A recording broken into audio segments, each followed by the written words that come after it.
KBS 열린 토론.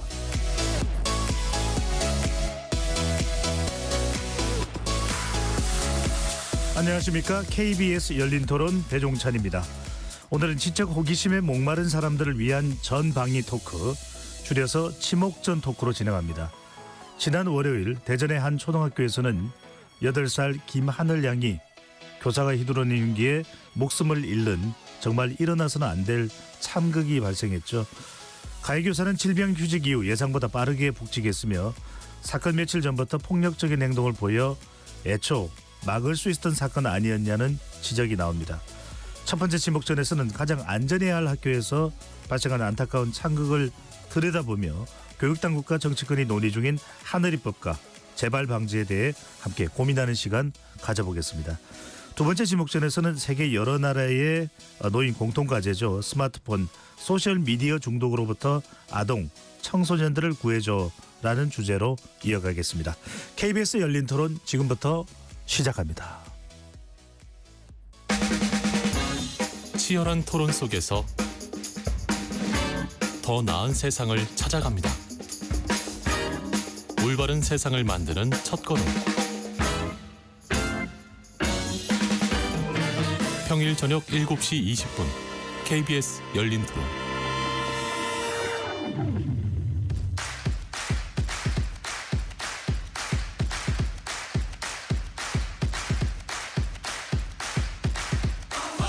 지적 호기심에 목마른 사람들을 위한 전방위 토크, 지목전. 오늘 함께 하실 네 분 소개합니다. 나라를 걱정하는 물리학자 이종필 건국대 교수 나오셨고요. 안녕하세요, 이종필입니다. 규정을 거부한다. 손정혜 변호사 함께합니다. 안녕하세요, 손정혜입니다. 세상을 바라보는 날카로운 시선 김헌식 대중문화평론가 자리하셨습니다. 네, 안녕하십니까? 인생은 소통이다. 유현재 서강대 신문방송학과 교수 나오셨습니다. 네, 안녕하십니까. 유현재입니다. KBS 열린 토론의 시민분들과 함께하고 있습니다. 문자로 참여하실 분은 샵 9730으로 의견 남겨주실 수 있고요. 단문 50원, 장문은 100원의 정보 이용료가 붙습니다.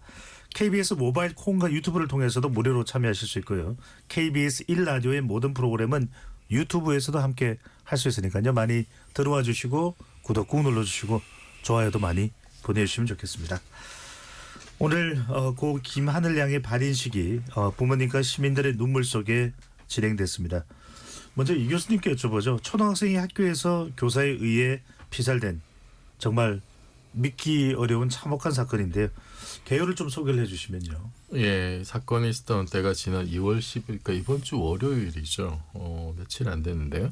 그 대전 한 초등학교에서 40대 교사가 흉기로 그 8세 초등학생을 공격을 해서 심전입 상태로 그 학생이 발견이 됐고, 발견 직후에 인근 병원으로 옮겼으나 이제 사망한 사건입니다. 사인은 날카로운 도구에 의한 다발성 손상으로 밝혀졌고, 말씀하신 대로 오늘 오전 발인이 있었고요. 가해 교사는 그 흉기로 초등학생을 살해한 뒤에 자해를 했습니다.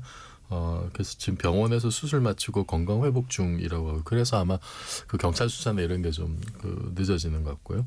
가해 교사가 범행 당일에 돌봄 수업을 마치고 나오는 그 마지막 학생을 범행 대상으로 삼아서 책을 준다고 이렇게 시청각실로 유인해서 거기서 이제 살해한 것으로 그렇게 알려지고 있습니다. 네.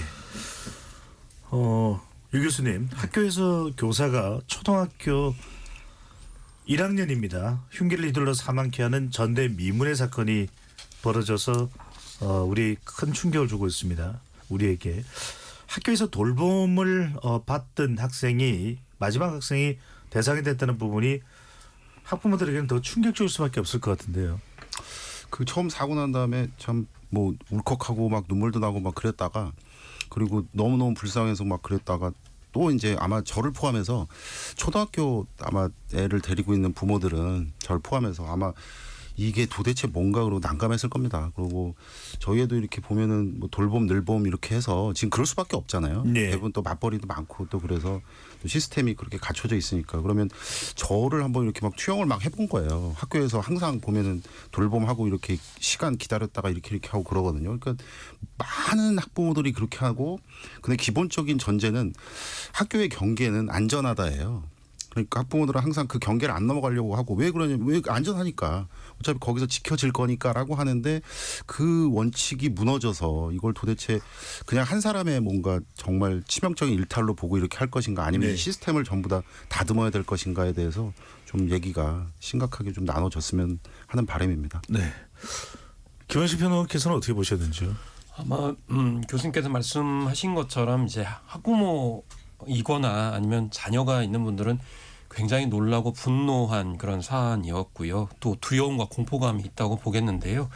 근데 이제 늘봄 학교라는 걸 좀 설명을 드리면 이게 원래는 돌봄 교실은 어린이집하고 이제 유치원에서 해당이 되는 거고 사실 이제 아까 맞벌이도 말씀하셨습니다마는 이 초등학교 저학년 같은 경우도 아직 일을 하시는 경우도 있기 때문에 그래서 그럼 저학년 같은 경우도 좀 돌봄이 필요하지 않냐. 그래서 방과 후와 돌봄 교실을 결합을 해서 최장 8시까지 학교에서 이제 보호를 하는 조치이거든요.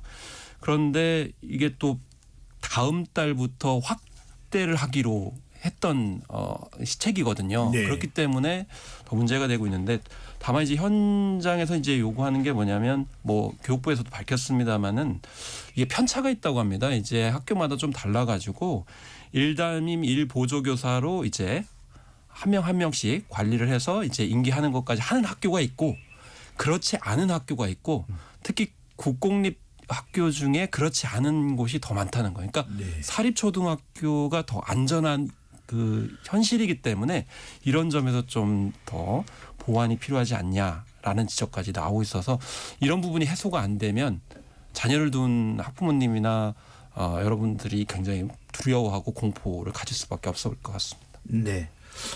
안전할 것이라고 생각하고 또 안전하다고 믿고 보냈던 아이였는데요. 손 변호사님, 피해자인 교사가 흉기를 범행 당일 학교에서 나와 구매했고 피해자인 하늘이에게 책을 준다며 유인했다고 하는데 물론 이제 본격적으로 더 수사를 해봐야 알 수 있습니다. 법적으로 이 정도 볼 때 계획범죄였다고 봐야 될까요? 보통 이제 계획범죄를 평가하는 기준들 중에 이제 흉기를 미리 구매했는가가 되게 중요한데 사건 발생 3시간 전에 학교에서 일부러 나가서 마트에 가서 이제 흉기를 구매한 점은 계획범죄의 정황으로 볼 수밖에 없을 것 같고요. 특히 뭔가 우발적인 범행이나 이런 것들은 사람들이 이제 갈등이나 접촉을 하다 보니 갑자기 화가 나서 그 계획하지 않았는데 그 현장에 있는 도구나 이런 걸 이용해서 이제 범행을 하는 건데 이 사건 같은 경우는 이 여성이 흉기를 구매했을 뿐만 아니라 이 마지막에 있는 최종적으로 늦게 가는 아이를 타겟으로 한 걸로 보면 예. 그 시간까지 기다렸다 범행을 했다라고 볼 여지도 있는 것이고요. 특히 그 장소도 주목해 볼 만합니다. 학교에서 가장 눈에 안 띄고 소음 방지나 다른 사람들이 잘 들어오지 않는 공간을 찾았는데 그러니까 시청각 이고 거기 있는 창고라는 거예요. 대부분 눈에 띄지 않는 폐쇄적인 장소를 찾았다는 점하고 그럼 마지막에 있는 아이가 이 선생님이랑 유대관계나 인적관계가 없는 상황이라면 아이가 안 따라올 수도 있잖아요. 네. 그러니까 아이에게 책을 주겠다라고 유인했다라는 점까지 이 수시간이나 언제 계획을 했는지는 이제 수사 결과 확인을 해야 되겠지만 적어도 몇 시간간은 계획을 했다라고 볼 가능성이 매우 높은 계획범죄입니다. 계획범죄. 하늘이와 이 피의자 교사가 그 전에 어떤 관계가 있었던 것도 아니라고 그렇게 볼 수가 있는 것인데 피의자는 또 이렇게 이야기합니다. 수업에 배제돼 짜증이 났다. 누구라도 상관없었다. 마지막으로 가는 아이를 범행 대상으로 삼았다. 이런 부분으로 봤을 때는 누구라도 상관없었다. 우발적 범행일 가능성도 볼 수 있나요? 살인은 계획을 한 거죠. 살인을 계획했대 그 대상만 무작위로 이제 특정을 하겠다라는 것이기 때문에 우발적 범행은 아니고 계획범죄라고 해야 되고요. 계획범죄의 어떤 범죄의 동기도 그날 오전에 이제 본인의 여러 가지 문제가 발견이 되니까 교장 선생님이 이제 수업에 들어오지 말라, 출근하지 말라 이런 취지로 본인에 대한 어떤 본인이 원하지 않는 지시가 내려오니까 이에 대해서 화가 나서 어떻게 보면 가장 최약체이고 범죄에 취약하고 어린아이 반항하지 못하는 아이를 범행 타겟으로 예. 잡았다는 것이거든요. 그만큼 사회적 약자에 대한 살인 범죄이고 계획 범죄이다. 그리고 방어하지 못하는 어린아이를 그 대상으로 했다라는 점에 있어서는 비난 가능성이 매우 높습니다. 네. 제가 이렇게 여쭤봤으니까 손변호 선생님 한 가지 좀 구분을 해주신다면 계획이냐 우발이냐에 따라서 뭐 처벌의 수위 또 양형 또 형벌을 받는다면 많이 달라지나요? 일반적으로 계획적 범죄는 가중 요소입니다. 그럴 수밖에 없는 게 사람의 생명을 해친다는 걸 계획하는 것도 굉장히 무시하고 그런 계획을 화가 나서 했다고 하더라도 대부분의 사람들은 실패하거나 어떻게 보면 포기하거나 자진해서 본인 스스로도 두렵기 때문에 실행에 옮겨가지 않습니다. 네. 그런데 이것을 준비해서 실행했다는 거는 불법성이 훨씬 큰 거고 재범 우려도 굉장히 큰 거라고 볼 수밖에 없기 때문에 가중될 수밖에 없는 상황이고 살인을 막을 수 있는 기회가 있었음에도 이어갔다는 점에서 그 불법성이 크다라는 거고요. 특히 이 사건은 우리 양형 기준상 미성년자를 약치 유인, 그러니까 우리가 옛날에 유괴라고 하잖아요. 네. 그건 법률적으로 약치 유인이라고 하거든요. 유인해서 살인했다는 점에 있어서는 또 가중 요소가 더 중첩적으로 있는 사건입니다. 이 교수님 피해자가 우울증을 이 피해자 교사죠. 우울증을 오랫동안 알아왔으며 휴직을 했다고 하고요. 예정보다 빠르게 학교로 돌아왔다 이렇게 알려지고 있습니다. 가장 안타까운 부분인데 사건 당일 오전에는 여러 가지 또 문제 일으킨 부분이 있어서 장학사가 학교로 왔었다 이렇게 또 알려지고 있네요. 가해자가 그 2월 5일 때요. 6개월간 질병휴직 신청한 것이 작년 12월 9일이고 21일 만에 복귀한 게 이제 작년 30일이었고 그리고 2월 5일에 교내 업무 중에 컴퓨터를 파손한 사건이 있었고 6일에는 동료의 팔을 꺾고 이제 목을 조르고 하는 그런 좀 폭력적 행위가 드러났었거든요. 잠깐만요. 네. 이 피해자 교사가 동료 교사의 팔을 끊고 목을 졸랐다고요? 네네네. 그 이제 2월 5일 6일에 있었던 일입니다. 네. 컴퓨터 파손하고 동료 교사에게 그런 좀 다소 폭력적인 어떤 그런 행위를 했었고 그래서 학교에서 교육청에 그 이 가해자의 이상 행동을 보고하고 대책 마련을 요구를 했습니다. 요구를 했고 그래서 그 사건 당일 월요일이죠. 이때 그 교육청의 장학사하고 유초등 교육과장 두 분이 현장 조사를 했습니다. 학교에 와서 11시부터 40분 동안 그 가해자를 직접 대면하지 않고 이제 학교 관계자를 통해서 간접 조사를 했대요. 간접 조사하면서 그 이제 여러 가지 조치를 이제 그 권고를 했죠. 뭐 영가와 병가를 병행한 분리 조치 필요하다. 예의주시와 관찰이 필요하다.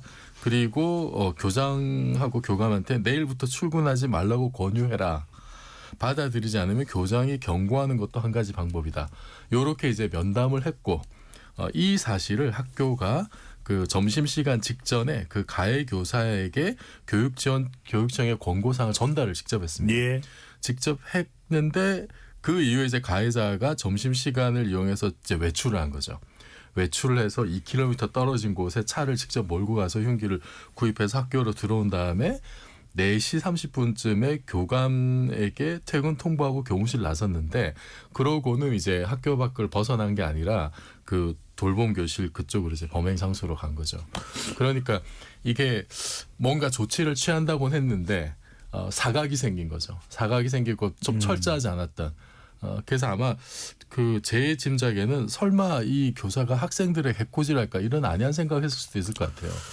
유 교수님 설마 방금 전에 이제 이정필 교수께서 상세하게 설명을 하셨습니다만 참 이런 걸 미리 막기는 쉽지는 않습니다. 저는 뭐 이걸 누구의 탓으로 우리가 몰아가는 것도 매우 신중하긴 해야 되겠지만 만약에 그런 통보를 했다면 통보와 동시에 조치를 취했더라면 어땠을까 싶은 생각도 들기도 합니다. 예.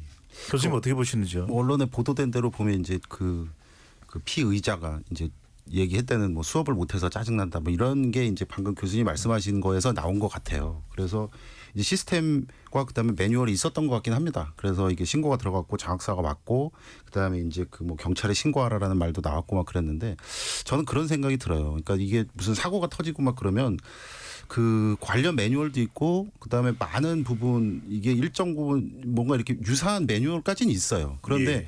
우리나라의 정서상 그런 건 분명히 있는 것 같습니다. 규정이 있고 그다음에 제한 조치도 있고 다 있어요. 반드시 있는데 진짜로 그런 일에 맞닥뜨리면 아이 뭐 이렇게 되는 경우가 꽤 있어요. 그래서 아까 그게 교수님이 말씀하신 그 약간의 어떤 공백이라고 얘기를 하는 건데 저는 이 자리를 빌어서 그러니까 이런 일들이 제가 가장 슬픈 건 뭐냐면 우리나라에 누구누구 이름 붙은 법들이 그렇게 많잖아요. 그 얘기는 예. 뭐 급하게 뭔가 된다라는 것도 있지만 또 하나로 얘기를 하자면 성숙되지 못했다는 거거든요. 촘촘하지 못했다라는 거예요. 그래서 그런 게 좀 안 생겼으면 좋겠는데 그 이제 뭐랄까 변수가 되는 게 방금 제가 말씀드린 그런 겁니다. 규정을 처음에 만들 때는 아주 치열하게 고민해서 정확하게 만들고 그 다음에 이 규정에 있어서 실행에 있어서는 최소한 아주 그 진지하게 접근을 할 것이 아니라 정말 추상같이 해버렸으면 좋겠어요. 그리고 이 초등학교라는 공간은 제가 뭐 좀 흥분해서 그렇지만 정말 아무리 조심하고 아무리 정말 그 강하게 그 규정을 현실화시켜도 모자람이 없는 곳이라고 생각하거든요. 그래서 그런 부분에 있어서 이게 뭐 그 시스템이나 이런 것들을 좀 아쉬움을 표할 수밖에 없지 않는가라는 생각을 하게 됩니다. 네. 김평균관님, 교사의 건강 상태와 직무 수행 가능 여부를 심사하는 칠환교원 심의위원회라는 것이 있다고 하는데 유명무실하다면서요? 네, 이거는 이제 뭐 이름에서도 익히 이제 알 수 있는데요. 질환이 있는 교사가 업무 수행을 제대로 할 수 있을지 없을지 판단하는 제도인데 이거는 예.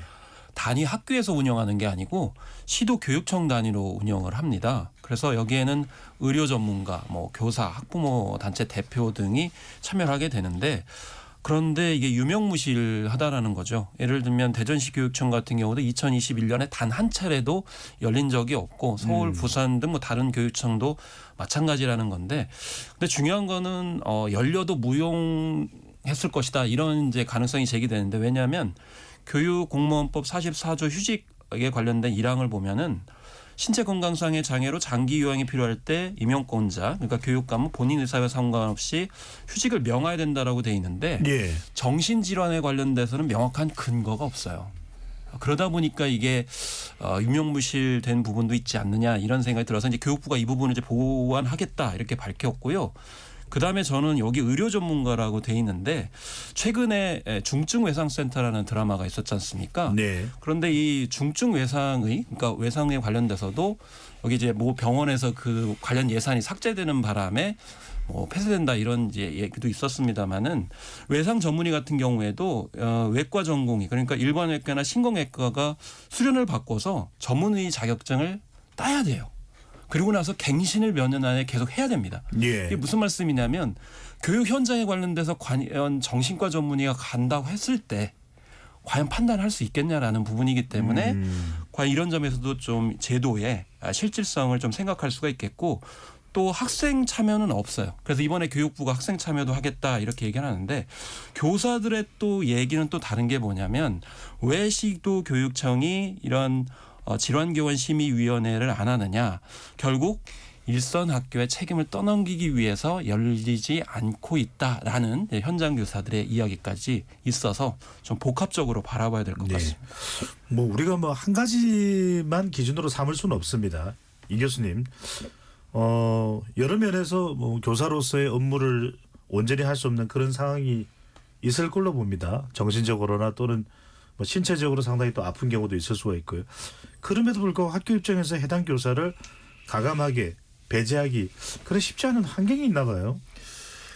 그게 뭐 이제 강제성이 없고 이번에 이제 그 새로 법을 만들려고 하면서 이제 지원교심의위원회 규칙을 법제화하자, 그러니까 법적 강제성을 부여하자 이제 이런 논의들이 나오는 게 이게 규칙은 정해놨는데 이게 강제성이 없었나 봐요. 그러니까 좀 그래서 유명무실한 면도 있고 뭐 방금 김평관님 말씀하셨지만 뭐 서울, 세종, 전남, 제주, 울산 같은 경우에는 이 제도가 도입된 이후에 개최된 게 0회. 허허. 예. 그리고 서울 같은 경우는 찾아보니까 2012년에 처음 만들었다가 유명무실하다고 해서 폐지를 하고 그때 2012년에 폐지를 하고 9년 뒤에 다시 이제 부활을 한 케이스더라고요. 2021년에. 그 이후로 이제 한 번도 열리지 않은 거죠. 그리고 지금 이 그 피의자 같은 경우에는 원래 이게 그 이제 휴직 심사를 할 때 같은 질병으로 반복적인 문제가 있어야 이제 심의위원회 상정할 수 있다고 합니다. 근데 이 피의자 같은 경우에 지난 6일에 한 차례만 이제 보고가 돼가지고 반복적인 문제가 아닌 걸로 본 것 같아요. 그래서 지금 이 심사 대상에서 또 빠져 있는 것 같고, 그러니까 뭔가 규칙은 있는데 일단은 그 좀 제도적인 허점도 있는 것 같고, 예. 이게 뭐 강제성도 없는 것 같고, 그리고 사실은 또 이게 그 이제 학교 차원에서 그 교직원에게 이렇게 뭘 일을 하라 말라라고 하는 것이 학교 입장에서는 이게 그게 그 법적 강제성이 들어가지 않으면 상당히 부담스러울 수 있잖아요. 이게 생계와 또 관련된 문제일 수 있으니까 그런 부분들이 좀 복합적으로 작용하지 않았는가 싶습니다. 예, 참 뭐 쉬운 문제는 아닐 겁니다. 사람이 사람에 대해서 하는 행동이 또 아주 신중할 수밖에 없을 것이고, 하지만 무엇보다도 중요한 것은 그 신중함이 아이들에게 가해질 위해를 놓쳐서는 또 안 되는 것이니까요. 손미라 선생님, 교육 현장에서 절대 있어서는 안 될 초유의 사건이다라는 이야기가 이것저것 모두에서 나오고 있습니다. 교육당국도 뭐 예방책 이야기하고 있는데 그중 하나가 지금 하늘이법. 참 어떤 상황이 꼭 터지고 나면 어떤 법에 대한 것이 거론되는 거 어떻게 봐야 될지는 모르겠습니다. 일단은요, 하늘이법 추진인데 어떤 내용입니까? 네, 결국 궁극적으로는 정신질환에 대한 검사를 의무화하는 내용으로 이제 마련한다라고 알려지고 있고요. 또 두 번째로는 정신질환자를 앓고 휴직 이후에 이제 복귀할 경우에 이것을 이제 엄격하게 더 강화하는 내용이 이제 하늘이법. 거기에는 뭐 다수의 어떤 참여자, 특히 학생도 이제 위원으로 들어오는 내용들이 이제 추진되고 있다고 알려지고 있는데요.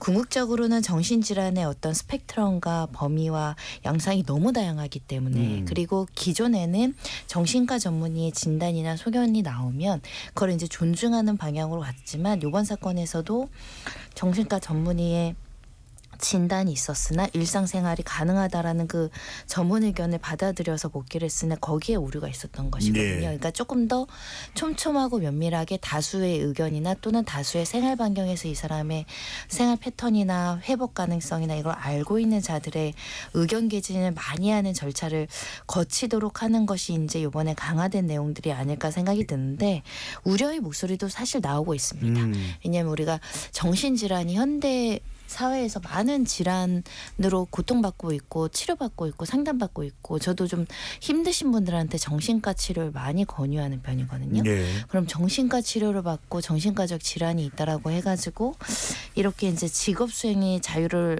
막거나 제한시키는 거에 대한 또 반발이 있을 수 있고 과거에 이런 비슷한 법령들이 시행이 되거나 정책적으로 추진된 바 있는데 교원단체들에서도 많이 좀 반대한 측면이 있거든요. 그래서 이거를 잘 조화시키는 게 이번에 개정의 핵심이 되지 않을까 생각합니다. 네.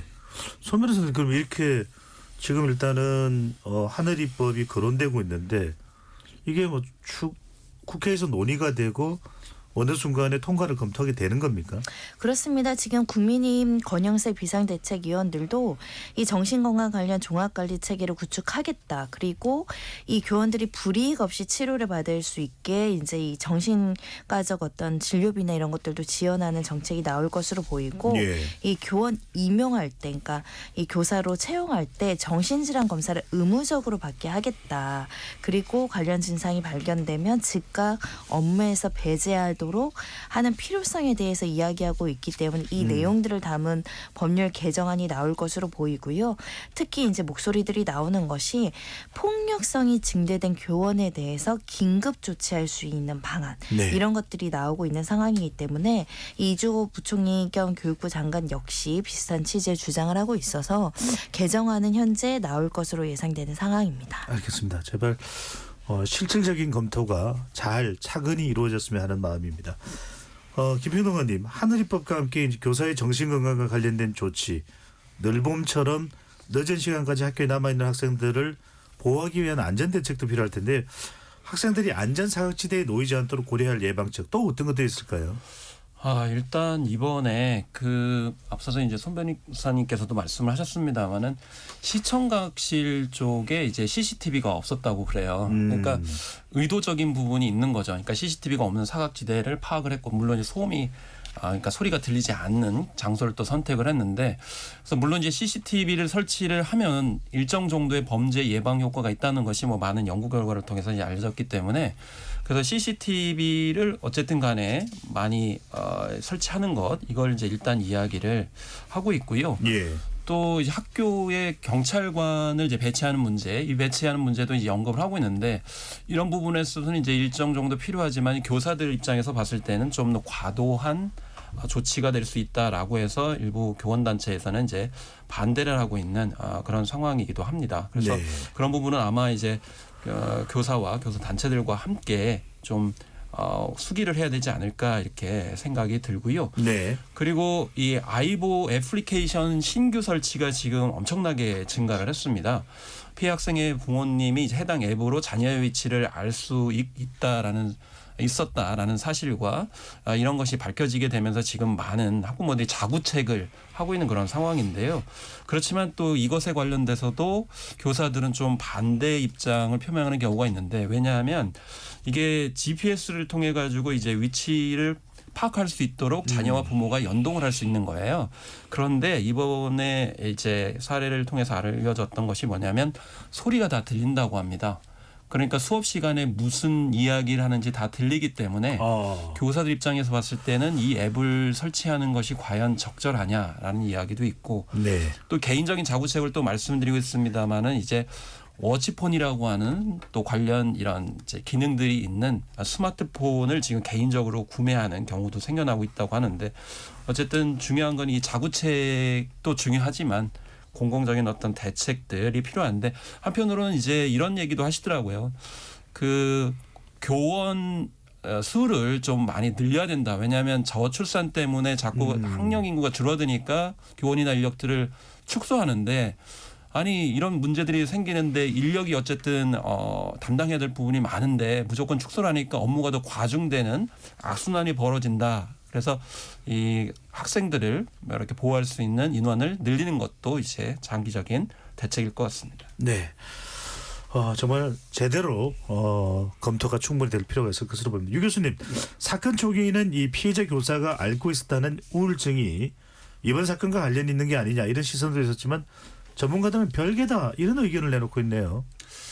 그러니까 이제 그 우울증이라는 이 이제 단어가 나오자마자 저도 이제 이렇게 될 수도 있겠구나라는 생각이 좀 들었는데, 사건이 벌어져서 다시는 이런 일이 이제 있으면 안 되잖아요. 근데 그렇다고 해서 이 우울증과 관련된 거가 이제 막 왜곡되거나 아니면 낙인이 찍히거나 이러면 저는 그런 생각을 해봅니다. 우리나라가 지금 그 정신건강과 관련돼서는 어찌 보면 다른 질병을 뭔가 이렇게 우리가 취급하는 거에 비해서 그렇게 성숙되지 못했다는 느낌이 좀 들어요.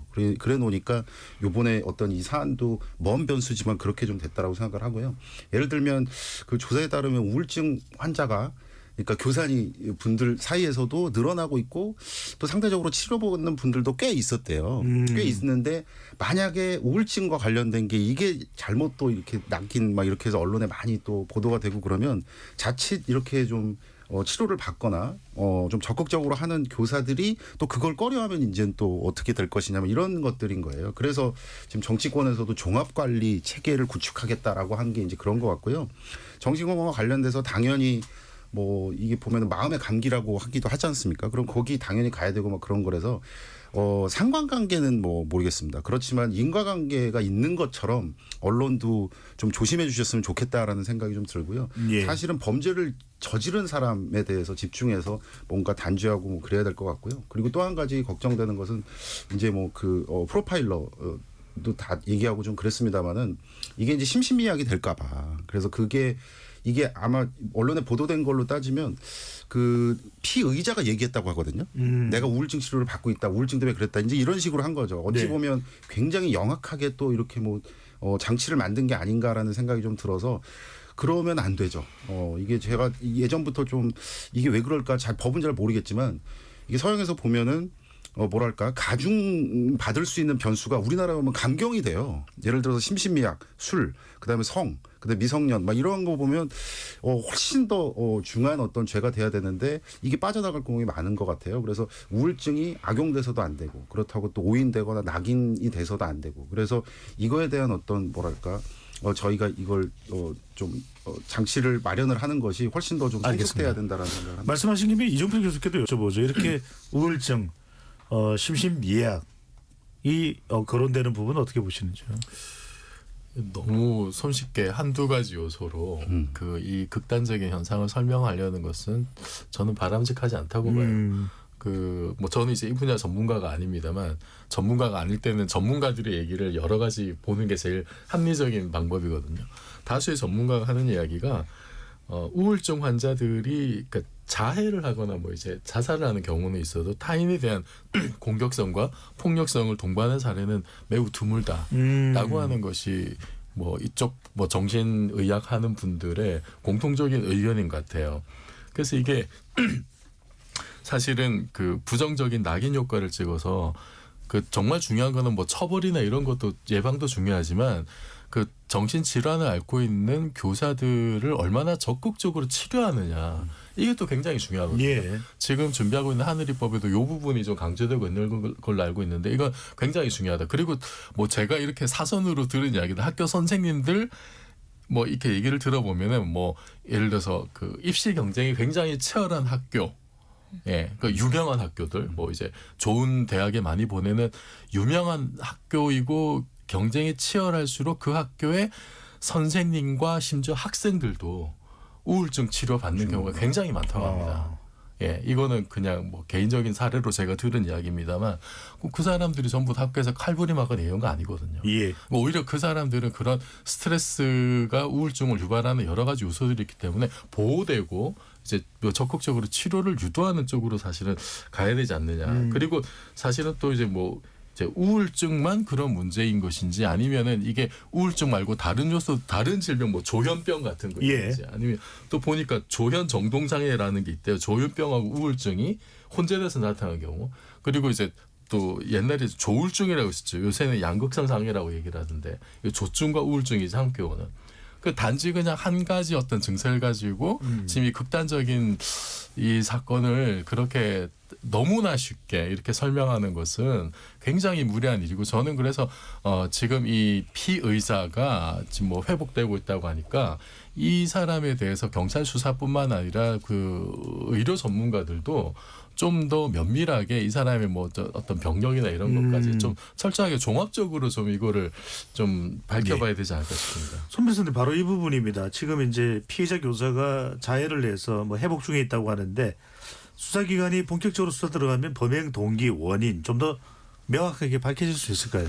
그렇습니다. 일단 범죄 심리와 관련해서 프로파일러들의 심리 분석은 동시간적으로 들어가고 있는 것으로 보이고요. 특히 병원에 대한 의무 기록지나 이런 부분에 대한 영장 발부돼서 압수수색됐고 주거지나 컴퓨터, 평소의 수첩 이런 것들 모두 다 살펴보고 주변 사람들 진술을 통해서 이 사람이 가지고 있는 개인적인 폭력성의 원인이 무엇이었고 폭력성이 증대된 원인과 이 정신과적인 문제가 연관관계가 있는가 그리고 혹시라도 이런 계획이 뭐 지금 보도를 통해서는 그날 교장 교감으로부터 화가 나서로 이제 발현이 됐다고는 나오지만 그 전부터 학생들에 대한 공격적인 행동은 없었는가 그런 것까지 종합적으로 이제 확인을 해야 되는 절차들을 거쳐야 되고 다만 이제 피의자가 아파서 이제 현재 본격적으로 수사를 못했었죠. 이제 좀 어느 정도 호전이 되면 이 분석이나 조사가 본격화될 것으로 보입니다. 네, 손 변호사님.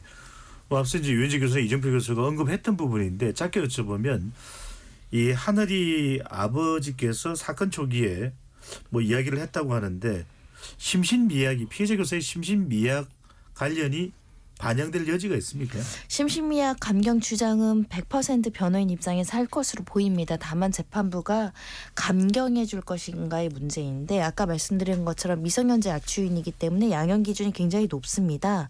25년, 28년 이상 무기징역까지 나올 수 있는 상황이기 때문에 나의 어떤 정신적인 불안전성 주장할 건데요. 그냥 이런 우울증이 있다고 해서 우리 감경해 주는 건 아니고 정신 감정을 합니다. 그런 만큼 오랫동안 관찰하고 지켜보고 기존의 의무기록 판단해서 그 당시에 정신과적 질환이 통제력을 상실시킬 만큼 타이해한 것이었는지 아니면 그와 별개로 본인의 판단 능력 하에 이런 불법을 저질렀는지를 평가해야 될 것 같습니다. 알겠습니다. 김평동 의원님, 이 일부 누리꾼들은 해당 교사가 조기 복직할 수 있게 소견서를 써준 의사의 자질, 능력을 운운하는 목소리도 나오고 있고 상당히 하늘이 양의 죽음을 놓고서 상당히 여러 또 논란과 공방이 벌어지고 있습니다. 하늘이가 가장 좋아했다는 아이돌인 장원영 씨에 대한 장례식장 방문 여부에 대한 공방, 이런 모습 어떻게 보십니까? 일단은 저는 교육 경력 26년 차에 뭐 표창도 9차례나 받은 교사가 2024년 7월에 갑자기 정신적인 뭐 우울증을 이유로 휴직을 하고 나서 이후에 병가와 뭐 이런 걸 계속 반복을 합니다. 그래서 왜 그 교원이 그런 행위를 했는지에 대해서 면밀한 조사가 필요하기 때문에 단순히 우울증이 결과인지 원인인지에 대해서 좀 얘기를 해야 되기 때문에 섣부르게 이걸 의사의 어떤 자질 능력을 얘기하는 건 적절하지 않은 것 같고요. 무엇보다도 충격적인 거는 의사의 소견서 한 장 때문에 교원이 복직을 바로 할 수 있었다는 그 제도 자체에 대한 결함. 이건 분명히 지적돼야 될 것 같고, 그다음에 불똥이 장원영 씨한테 튀었습니다. 이제 그 네. 이유는 하늘이가 평소에 좋아했던 가수였기 때문에 이제 아버님이 좀 방문을 했으면 좋겠다라고 얘기를 했는데 그건 이제 강요 사항이 아닌데 왜 강요를 하느냐라는 식으로 누리꾼들이 논박이 이제 일어났던 거죠. 또 팬들은 팬들 입장에서 그렇게 한 건데 결과적으로는 이거는 좀 이후에도 좀 우리가 생각해 봐야 될 부분인데 만약에 이런 경우에 그 가수가 방문을 하게 되면 뭐 정치권에서도 그 얘기 나왔습니다만은 잘못 생각할 수가 있는 거거든요. 극단적인 선택을 하면 내가 좋아하는 연예인이 올 수도 있다라는 생각을 하기 때문에 이런 논의는 더 이상 있어서는 좀 안 될 것 같고, 그다음에 SNS상으로 지금 2차 가해가 굉장히 많이 이루어지고 있거든요. 그래서 24시간 모니터링에서 경찰에서 강력하게 처벌한다고 했기 때문에 이런 악플다는 행위, 비방하는 행위, 또 가짜 뉴스들, 특히 교사에 대한 가짜 뉴스들이 굉장히 많아요. 이제 그런 점도 범죄 행위이기 때문에 삼가하는 것이 좋겠습니다. 네. 절대 있어서는 안 될 일이고요. 유 교수님, 경찰은 피의자 신상 공개 논의를 위한 심의 개최를 유족과 상의할 예정이라고 하는데 신상 공개 어떻게 필요하다고 보시는지요? 저는 뭐 1000% 동의합니다. 이거는 일벌백계가 중요하고, 그리고 지금 우리가 가지고 있는 시스템에 공백이 많이 있다라는 건 지금 오늘 많이 얘기를 좀 했었지 않습니까? 그러면 그거를 일정 부분 하늘이법이 완료가 되기 전까지 그걸 메우는 장치가 이런 장치가 되지 않을까라는 생각이 좀 들고요. 네. 뭐 잔인하다, 뭐 인권이다 그렇게 생각을 하는데 저는 그 죄에 상응하는 그런 잔인한 조치다. 하지만 우리는 반드시 있어야 되는 조치다라고 생각을 합니다. 네. 손 변호사님, 법적으로도 공개될 가능성이 높다고 봐야 될까요? 신상 공개 가능성이 있습니다. 다만 만약에 안 되는 경우를 생각하면 학교 구성원 아이들이 받을 충격 때문에 안 될 가능성이 좀 있어요. 왜냐하면 학교라는 공간에는 피해 학생도 있지만 이 피해 학생을 같이 공부하는 학생들이 선생님이 공개되면 약간 좀 그런 점을 좀 고민하면서 결정하지 않을까 하는데 기존의 기준대로라면 공개될 대상입니다. 이정필 교수님은 공개 여부에 대해서는 어떻게 보시는지?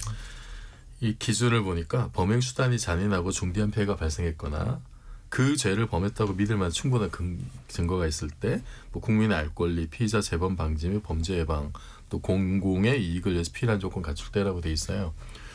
이번 사건은 뭐 세 가지 다 만족하는 게 아닌가라는 예. 생각이 들고, 이게 저는 가장 중요한 게 뭐 학교에서 여러 가지 폭력 사건이나 뭐 따돌림이나 괴롭힘 이런 게 많이 있었지만 신체를 직접 이렇게 훼손해서 살해를 한다, 학교 선생님이. 이건 뭐 뺨 한 대 때려도 난리 나는 세상에서 이거는 최소한의 어떤 그 마지막 신뢰가 무너진 마지막 선을 이렇게 넘어가 버린 전대미문의 사건이잖아요, 이거는. 네. 그래서 굉장히 좀 엄중하게 좀 대처를 해야 되지 않느냐. 그런 의미에서 저는 뭐 신상 공개가 좀 필요하지 않을까 싶습니다. 알겠습니다. 김하늘 양의 안타까운 죽음에 다시 한번 애도의 마음을 전합니다. KBS 열린 토론 로고 듣고 2부로 돌아오겠습니다.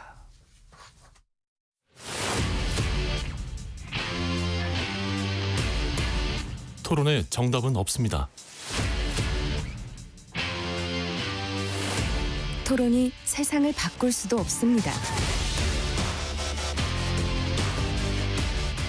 하지만 질문은 새로운 세상을 만들 수 있습니다.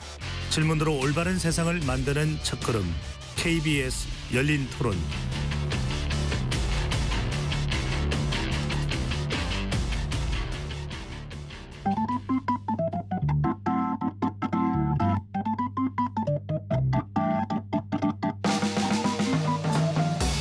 세상을 바꾸는 질문. 열린 토론이 시작합니다. KBS 열린 토론은 언제나 열려 있습니다. 단문 50원, 장문 100원의 유료 문자 샵 9730 그리고 KBS 어플리케이션 콩으로 여러분의 의견을 남겨주세요. KBS 열린 토론 2부 이어가겠습니다. 지적 호기심에 목마른 사람들을 위한 전방위 토크, 지목전 토크입니다. 스튜디오에 손정혜 변호사, 김헌식 대중문화평론가, 유현재 서강대 교수, 이종필 건국대 교수 네 분과 함께하고 있습니다. 요즘 청소년들의 일과가 학교, 학원, 스마트폰, 게임인 경우가 많다고 합니다. 세계 여러 나라에서는 아이들의 소셜미디어, 스마트폰 중독에서 벗어나게 하기 위한 고민들을 하고 있다는데요. 2부에서는 소셜미디어 중독으로부터 아동, 청소년들을 구해줘라는 주제로 전방위 토크 이어가겠습니다. 참 네 분도 뭐 자녀 있는 분들 계실 텐데 참 뭘 하고 있는지 방문을 열면 화들짝 놀래는 뭐 소리가 나기도 하고 그걸 또 뭐 보려고 그러면은 뭐 상당히 또 경색된 그런 분위기가 연출되고 스마트폰으로 릴스, 쇼츠만 봐도 한두 시간 무섭게 지나간다 이런 이야기도 나오는데 솔직히 하루에 4분부터 먼저 자녀들 이야기는 아니고요. 얼마나 스마트폰으로 내용들을 보고 계시는지 어떤 내용을 저렇게 계시는지 좀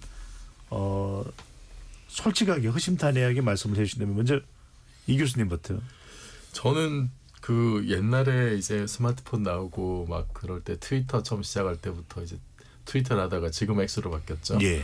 그러다가 한 10여 년 전에 이제 페이스북으로 넘어와서 예, 계속 이제 그쪽에만 머물러 있고 요새는 탑골 공원 비슷하다고 너무 아재들만 많다고 하는데 뭐 제 페이스북 위주로 하고 그 스레드, 인스타는 연동이 돼 있습니다만 이렇게 가끔 이제 확인하는 정도고 예. 뭐 페이스북에 저와 이제 그 친한 분들이나 이런 분들이 또 많이 있고 거기서 또 다른 이제 전문가 분들의 고급진 의견도 저는 이렇게 또 많이 도움이 되더라고요. 네, 그렇게 이용하고 있습니다. SNS로 주로 이제 메시지를 서로 주고받는 걸 많이 하고 계시군요. 김헌식 평론가는요?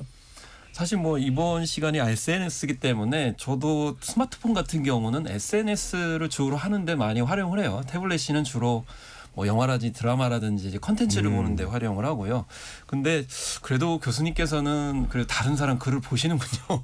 저 같은 경우는 SNS에 대해 자기 글을 걷고 이제 올리고 게시물 올리는 데만 너무 신경을 많이 쓰다 보니까 좀 다른 사람 게시물엔 관심이 없는데 근데 한마디 좀 말씀을 드리면 저는 스마트폰은 노동의 도구예요, 사실은. 예. 그렇기 때문에 그 자녀들이 어떤 콘텐츠를 보느냐에 따라 고민을 마시는데 저는 사실은 이 대중문화를 다루면서 텔레비전 중독증에서 벗어났어요. 왜냐하면 드라마나 영화를 보면 이거를 뭔가 분석하고 생산을 해내잖아요. 그러니까 엄청난 스트레스를 받다 보니까 결국 안 보게 되더라고요. 그래서 저는 아이들 삼아서 그냥 게임 많이 하는 자녀들한테 너 게임 2시간 하고 거기에 대한 분석이나 감상문을 써내봐. 그럼 아마 안 하지 않을까 이런 생각이 들 정도로 네. 농담입니다. 어쨌든 그만큼 좀 너무 그 프리하게 풀어주는 형태로 가면은 네. 중독에 빠지더라는 말씀입니다. 유현지 교수님은 어떤 스마트폰으로 뭘 보는지 궁금합니다. 저희 주제 받고 참 많은 생각이 들었어요. 이제 제가 직업이 미디어 관련 뭐 이런 거니까 당연히 이제 뭐 이런저런 목적으로 보기도 하는데 이제 그 저희 아이도 유튜브 엄청나거든요. 네. 그래서 제가 근데 아이한테 뭐라고 하려도 제가 중독인 걸 제가 알아요. 그러니까 속으로 이제 막 저의 목소리가 들리는 거 너나 잘해 막 이래서 저는 우리 아들이랑 그 얘기는 했어요. 약속을 하자. 아빠도 사실은 이거 없으면 못 살겠고 너도 그러면 아빠랑 이렇게 눈이 마주치면 그때는 하지 말자. 그리고 집에 들어오면 일단은 유튜브는 없는 걸로 하자.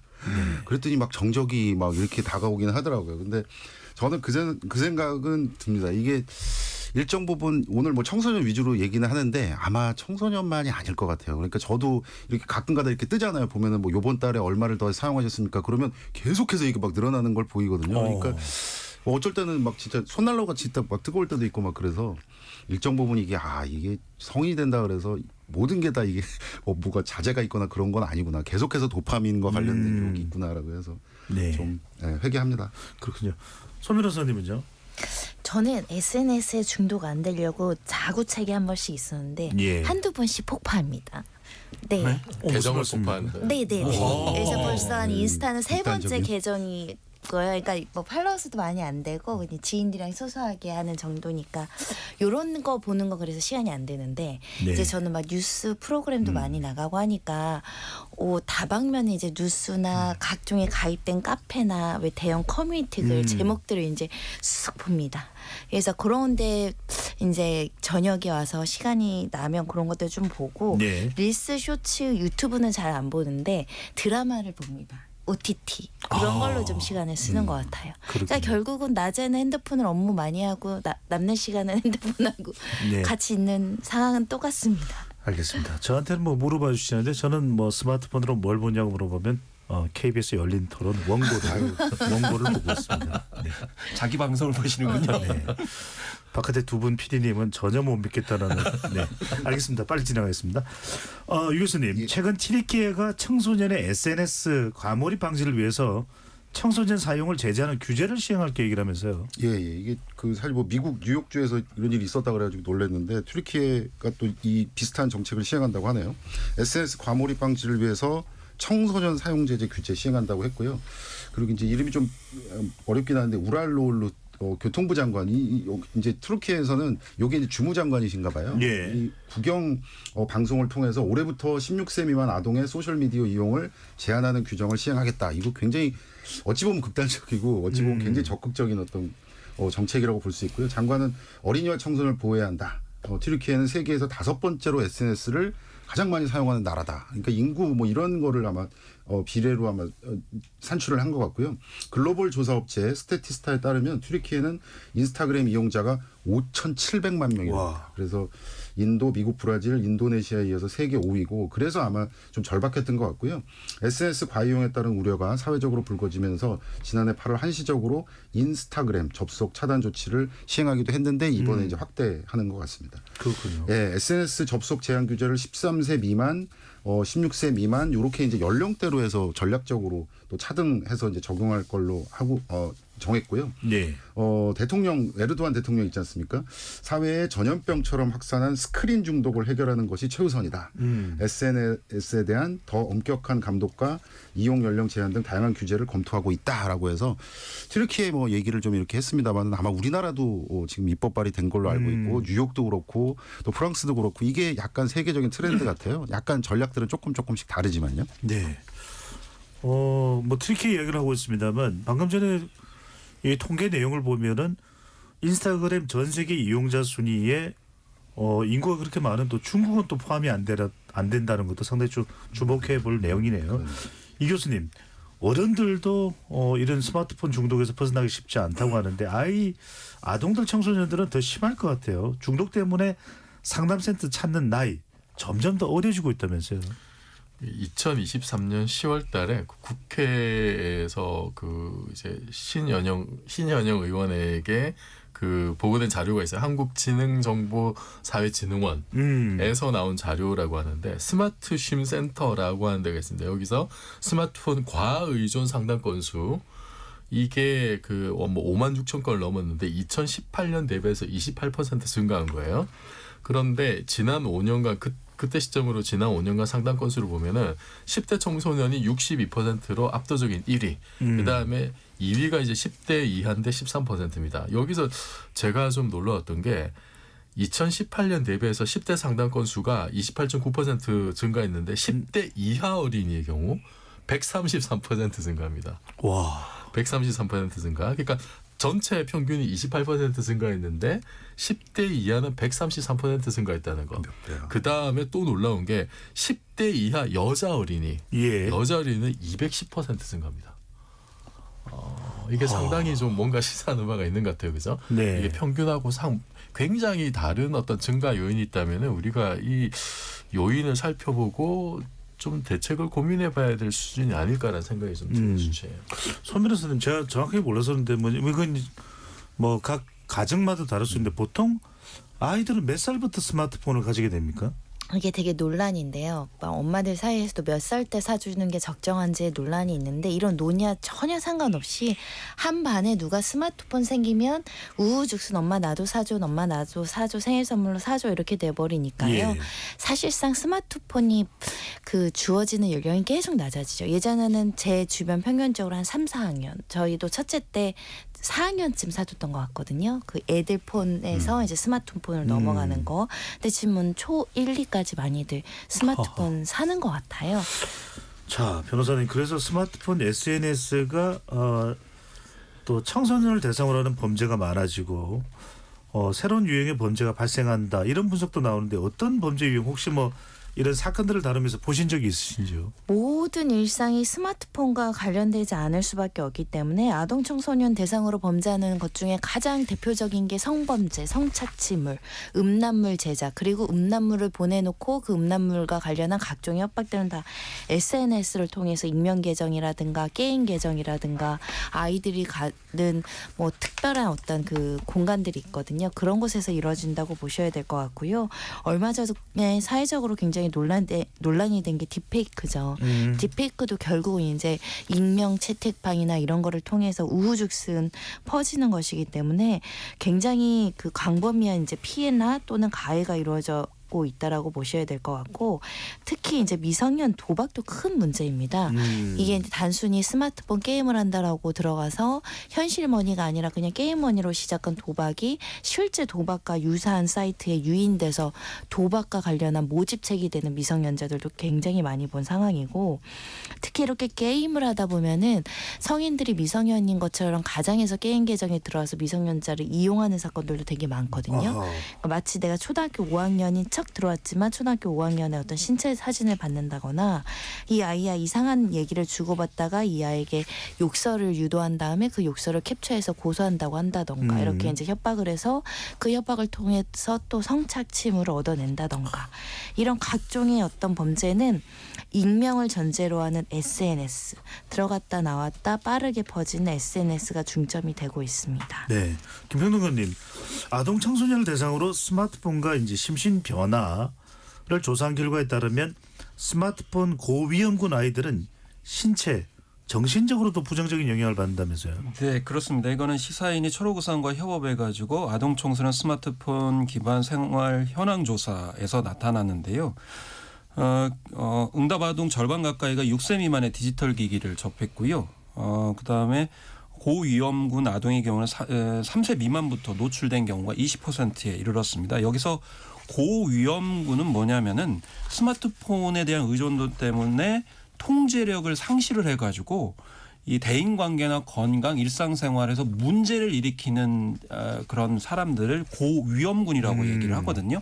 근데 고위험군을 그러면 어떻게 할 수 있냐라고 했을 때 몇 가지 징후가 있다라고 되게 얘기를 합니다. 첫 번째는 핸드폰이 없으면 불안한 사람, 못 견디는 그런 징후가 있을 수 있겠고요. 저도 이거 가끔 느끼는데 유령 진동 증후군입니다. 예, 신호가 오지 않았는데 뭔가 울리지 않았는데 울린 것 같은 느낌이 드는 경우고, 그 다음에 고립 증후군은 이제 포모 증후군이라고 하게 되는데 이 고립돼, 그러니까 다른 사람과 연결되지 않는 걸 못 참는 거죠. 그러니까 SNS 같은 경우 궁금한 거죠. 그래서 뭔가 가서 봐야 될 것 같고 나만 모르는 거 아닌가 이런 생각이 들어가지고 계속 스마트폰을 찾게 되는 현상이고, 그다음에 네 번째는 이거는 이제 디지털 격리 증후군이라고 되게 표현하더라고요. 그러니까 스마트폰이 편한 거예요. 저는 이거를 어떻게 느끼냐면 저도 이제 취재 기자들이 전화를 많이 하거든요. 그러면 기자들 중에도 카톡으로만 취재하는 경우가 있어요. 그러니까 전화하는 것에 대한 두려움이 있죠. 그리고 더 심한 경우가 대학생들이에요. 대학생들 이제 학부사가 있거든요. 학부사 학생들이 이메일만 보내요. 이메일을 엄청나게 자세하게 합니다. 근데 전화 한 번도 안 해요. 근데 저도 사실 학부사 출신인데 전화를 반드시 하게 돼 있거든요. 그래야 그 성공률이 높습니다. 그리고 서면 인터뷰를 선호해요. 근데 서면 인터뷰는 사실은 총장님이나 굉장히 그 학내에서 중요한 보직을 가지고 있는 분들이 비서나 이 보좌관이 있을 때만 하는 거거든요. 근데 그 서면이 굉장히 편하니까 그런 식으로 대학생 기자들도 취재를 하는 걸 봐서 아마 그 요즘에 젊은 층들이 전화하기 두려워하는 것이 아마 SNS 과몰입과 관련되지 않았을까 이렇게 생각이 듭니다. 네, 누구와 통화하는 것이 두렵다. 뭐 이런 이제 증오도 있다고 그러는데 유 교수님 어릴 때 이럴 때 스마트폰에 이제 익숙한 세대, 요즘 뭐 세대일 겁니다. 불안 세대라고 이야기하는데 그 긴 이용 시간을 하다 보니까 휴대폰에 스마트폰에 더 집착하게 되고 이것이 자칫 불안, 우울증 같은 그런 정서적인 부분, 정신적인 부분에도 영향을 준다고 하는데 아동 청소년들이 더 취약해질까요? 더 이런 휴대폰, 스마트폰 중독에 있어서 어떻게 보시는지요? 사실 그 스마트폰이 본격화되기 전에도 그런 뭐랄까 이론적 배경 그다음에 논문들 많이 있어요. 그래서 저도 찾아봤는데 예를 들면 배양 이론이라는 게 저희 쪽에 있거든요. 근데 그게 그 미디어랑 뭔가 관계를 맺고 컨텐츠를 지속적으로 막 중독 수준으로 막 이렇게 소비를 하다 보면 배양된다는 거예요. 그러니까 내가 미디어인지 미디어가 난지 막 이게 이제 헷갈려지는 뭐 어떤 그런 거죠. 근데 많은 논문들에 의하면 청소년을 포함한 취약계층이 훨씬 더 심하다는 거예요. 그래서 영향도 많이 받고 근데 걱정되는 것은 아까 이제 그 미국 뉴욕주 사례 제가 잠깐 말씀드렸습니다마는 거기서도 SNS를 뭔가 금지하고 제한해야 된다라는 근거 중에 하나가 뭐냐면 우울증을 일으킨다. 그러니까 SNS와 관련돼서 많은 소비를 할 경우에는 우울증을 유발할 수 있기 때문에 뭔가 제한시킨다 뭐 이런 거거든요. 예. 근데 그거를 우리나라 어떤 상황에다가 이렇게 갖고 온다면 그 혹시 아시는지 모르겠습니다. 우리나라 청소년 사망 원인 1위가 뭔지 아십니까? 네. 그러니까 이게 참 입에 담기 힘들 정도의 어떤 그런 건데 이 우울증과 관련돼서 우리가 걱정을 한다면 아까 뭐 트르키예 사례도 있었고 또 미국 사례도 있고 그렇지만 우리나라도 굉장히 적극적으로 이걸 검토해야 되지 않을까 청소년 보호 측면에서 그러니까 무조건 다 뭐랄까 그때는 그래라고 하기에는 지표들이 나쁜 게 좀 많이 있는 것 같아서 좀 생각을 좀 진지하게 해야 되지 않나라는 결국 이 인간관계를 통한 상호작용이 참 중요하다고 봐야 될 것 같아요. 이 교수님 지난해 말에 영국 옥스퍼드대 출판부가 저급한 온라인 콘텐츠, 특히 소셜 미디어 과잉 소비로 초래되는 영향, 우려를 표현하기 위해서 2024년 올해의 단어로 brain rot, 이 뇌 썩음으로 이제 선정을 했는데 이 표현을 좀 요즘에 어떤 다른 의미로도 많이 쓰기도 합니다만 네. 과학적으로 이른바 뇌 썩음이라고 하는 것이 발생할 수 있는 겁니까? 그리고 아동 청소년들이라면 뇌의 어떤 변화, 이런 소셜 미디어의 과잉 소비 일어난다고 봐야 될까요? 이거도 그 제가 이제 전문 분야가 아니어서 또 전문가들이 했던 얘기들을 찾아봤어요. 일단은 그 우리가 이제 도파민이라고 하는 물질 알고 있죠. 이제 쾌락과 보상을 조절하는 어떤 그런 보상 회로가 있는데 그것을 조절한 신경 전달 물질로 알려져 있는데 이게 뭐 도박이나 마약하면 이제 나오는 뭐 대표적인 사례로. 그런데 스마트폰 자극도 이제 이것처럼 비슷하다는 거예요. 도박, 마약 같은 이제 중독 상태에서 문제는 이게 이제 과다 분비가 된다는 건데 이게 도파민이 과다 분비되면은 결국은 나중에 이제 비슷한 자극이 계속 그런 식으로 반복이 됐을 때 그러면 도파민이 적게 나오고 또는 이제 도파민 수용체가 감소하면서 같은 쾌감을 얻기 위해서 더 많은 자극을 이제 필요로 하게 된다는 거죠. 그래서 이게 사실 문제가 될 수 있는데 실제로 그 우리나라에서 그 이제 김대진 가톨릭 의대 그 정신건강의학과 교수님이 연구한 결과가 있어요. 이게 2018년에 스마트폰 과다 사용과 관련된 뇌의 연결성 변화 연구라는 건데 과다 사용한 청소년과 그렇지 않은 대조군을 분석을 해봤더니 충동 조절, 억제 등 인지 조절에 관여하는 뇌의 영역과 주의 집중력에 관여하는 영역 사이의 어떤 연결성이 떨어진다. 과다 사용했을 때.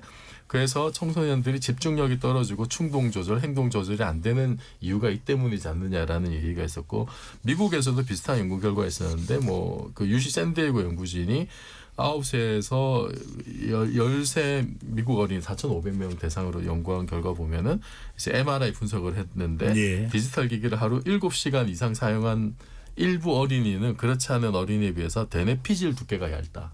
그러니까 이게 뇌 발달이 충분하지 않게 된다는 어떤 그런 어떤 정황이 되는 거죠. 특히 이제 청소년기가 문제가 되는 거는 어른에 비해서 문제가 되는 거는 청소년기는 이게 뇌가 성숙해가는 단계잖아요. 발전 시기. 아직 완전히 뭔가 이제 다 성숙된 상태가 아니고 말하자면 이제 신경회로가 재배선이 활발해지는 시기인데 그래 이때 뭔가 그 보상회로만 잔뜩 이제 발달이 되면은 전두엽이 제대로 성숙하지 못하고 그렇게 이렇게 굳어져 버리면은 나중에 성인이 돼서도 이거를 되돌리기가 이제 힘들어진다는 거죠. 그래서 좀 이건 심각하게 봐야 되지 않을까 싶습니다. 네. 청소년 경우. 소미로 선생님 이거는 어떻게 보시는지요? 참 뭐라 그럴까요? 우리가 이런 SNS 스마트폰이 없을 때는 어릴 때 참 두꺼운 책들 동화가 됐든 고전이 됐든 많이 읽었던 기억이 나거든요. 톨스토이브스키의 뭐 대화벌을 읽든지 이런 고전들을 6시간, 7시간 또는 며칠이 걸려서 읽고 책을 통해서 상상력이 풍부해진다 이런 이야기를 많이 했는데 SNS가 나오면서 아주 더 짧아져요. 쇼츠라는 것은 더 짧아지는 거 아니겠습니까? 어떻게 보세요? 네, 이 점이 사실은 아까 말씀하신 것처럼 집중력 약화로 이어지는 것 같습니다. 사실 어떤 부분에 대해서 해박한 지식이나 지적인 호기심을 가지려면 하나를 보고 계속 연결이 돼야 되는데 호흡이 너무 단절돼서 짧게 치다 보니까 사고의 확장이라든가 깊이에 대한 어떤 욕구가 떨어지고 그러다 보니까 이 집중력과 주의력이 저하되는 반복적인 문제가 발생을 해서 사실 피상적인 정보가 나열되는 정도의 수준이지 그거를 찾아보거나 확대해서 이거를 할 가능성이 능동적으로 나올 수 있는 가능성이 계속 떨어진다라고 보는 것이거든요. 그런 만큼 사실은 인터넷으로 취득하는 어떤 정보는 굉장히 피상적일 가능성이 있고 더 중요한 건 그게 사실은 진실인지 팩트 체크도 안 돼 있는 정보도 너무 난무한다는 거죠. 정말 가짜와 진짜 뉴스가 섞여 있다 이런 말도 참 많이 나옵니다. 김평론가님. 튀르키예가 이 SNS 스마트폰 SNS 규제를 한다고 했지만 다른 나라에서도 제재가 있다면서요? 네. 사실 호주 같은 경우는 지난해 11월 전 세계에서 처음으로 16세 미만 청소년의 SNS 이용 금지법을 제정을 했습니다. 근데 이게 이유가 있는데요. 조나산 하이트 뉴욕대 교수도 언급을 했습니다마는 2012년에 호주와 아이슬란드에서 청소년들의 극단적인 선택이 늘어납니다. 다른 요인들을 다 분석했는데 예를 들면 경제적 요인이나 어떤 불행한 그런 상황들을 분석했는데 그건 영향을 미치지 못했고 사실 아시다시피 2010년 11년에 스마트폰이 본격적으로 이제 청소년들한테도 확산이 되기 시작을 하거든요. 그래서 호주에서 아마 문제를 느껴가지고 16세 미만 청소년 SNS 이용 금지법을 제정하자. 그리고 조나선 하이트 교수도 16세 미만은 SNS 이용하지 못하도록 하자 이렇게 주장을 하고 있고 영국 같은 경우에도 지난해 교내 스마트폰 사용을 금지하는 지침을 내렸습니다. 근데 모든 학교가 그렇게 한 건 아니고 일부 학교가 그랬는데 이제 영국은 최근에 모든 학교가 휴대전화가 없는 지대가 돼야 된다라고 하는 법안을 발의한 그런 상황이기도 하고요. 또 프랑스 정부도 현재 일부 학교에서 시행 중인 스마트폰 사용 금지 규정을 올해 하반기 7월에서 12월부터 초중고학교로 확대하겠다 이렇게 얘기를 한 그런 상황이고 인도네시아도 정부가 SNS 접근에 대한 최소 연령 제한 규정을 마련하겠다 이렇게 얘기를 하고 있기 때문에 각국에서는 이렇게 특히 스마트폰도 그렇지만은 SNS부터 연령 제한을 하고 있는 그런 상황이고 또 빅테크 기업들도 지금 나서고 있는 상황이죠. 네. 이 교수님 어떻게 보십니까? 이런 이야기 합니다. 10대 청소년들이 그렇게 많이 소비하는 또 심지어는 그 속에서 어떤 상품을 사기도 하고요. 그런 뭐 캐릭터나 다양한 파생 상품들을 또 서비스 소비하는 그런 플랫폼 기업들이야말로 이런 이 SNS 과잉 소비 또 스마트폰 중독에 대한 비용이나 노력을 좀 해야 되는 거 아니냐 이런 또 자성을 촉구하는 목소리가 나오네요. 실제로 그 2021년이었나요? 그 페이스북 지금 이제 메타로 바뀌었죠. 그 내부 고발자가 있었어요. 이 페이스북 이제 인스타그램 인수를 했는데 이게 10대 정신 건강을 해친다. 해치고 10대들이 불안과 우울증을 증가시키는 원인이다. 뭐 영국에서는 이제 자살 충동 느꼈다는 사용자의 13%가 그 원인을 이제 인스타로 지목할 정도였고 그래서 이 위험성을 메타가 알고 있었는데 적절한 조치를 취하지 않고 오히려 이제 이익을 증가시키는 쪽으로 가가지고 굉장히 난리가 났었죠. 난리가 난 적이 있었는데 그러다가 2023년 10월에 미국 캘리포니아 등 이제 33개 주정부가 메타 상대로 소송을 냅니다. 이게 이제 과도한 중독성 때문에 청소년 정신 건강에 피해를 준다는 이유로 이제 소송을 냈고 그래서 메타도 사실은 뭐 자기들 자체 조사 결과를 가지고 이거 개선하겠다 이렇게 움직임 같진 않아요. 이렇게 막 소송이 들어오고 하니까 이게 이제 최근에는 인스타 가입을 할 때 18세 미만 청소년을 10대 계정으로 전환하겠다 이제 이런 계획을 내놨죠. 이건 이제 강제 사항입니다. 그러니까 청소년은 10대 계정, 별도의 계정으로 가서 여러 가지 제한 조건이 많이 걸리는 거죠. 예를 들어서 이거 기본적으로 비공개 계정이고 그다음에 메시지는 이제 굉장히 한정된 사람들하고만 이제 연락이 가능하고 이런 식으로 우리나라도 이게 곧 적용될 예정이고요. 네, 인스타 같은 경우에는 뭐 접속 시간 제한이라든지 여러 가지 조치들이 또 이렇게 들어가 있는 거죠. 분명히 행동에 나서야 될 것 같다는 생각이 드는데 손 변호사님 법적으로 국내에서 청소년 또 아동을 스마트폰 SNS 중독으로부터 보호할 수 있는 그런 방법이 있을까요? 일단 발의된 법안을 설명드리면 국민의힘 조정훈 의원이 16세 미만 청소년에 대해서 SNS 일반 이용 한도를 설정하고 알고리즘 허용 여부를 부모 동의 확인을 받도록 하는 의무화 법을 이제 개정안을 발의한 상태이고요.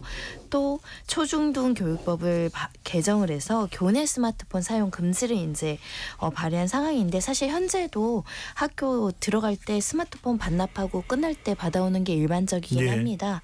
윤건영 의원도 14세 미만 아동의 SNS 가입 신청하면 사업자가 거부할 의무를 부과하는 정보통신망법 개정안 발의한 상태입니다. 네, 잘 실효성이 있게 적용이 되는 게 또 중요할 것 같은데 유 교수님 마지막으로 한 1분 정도 시간이 되는데요.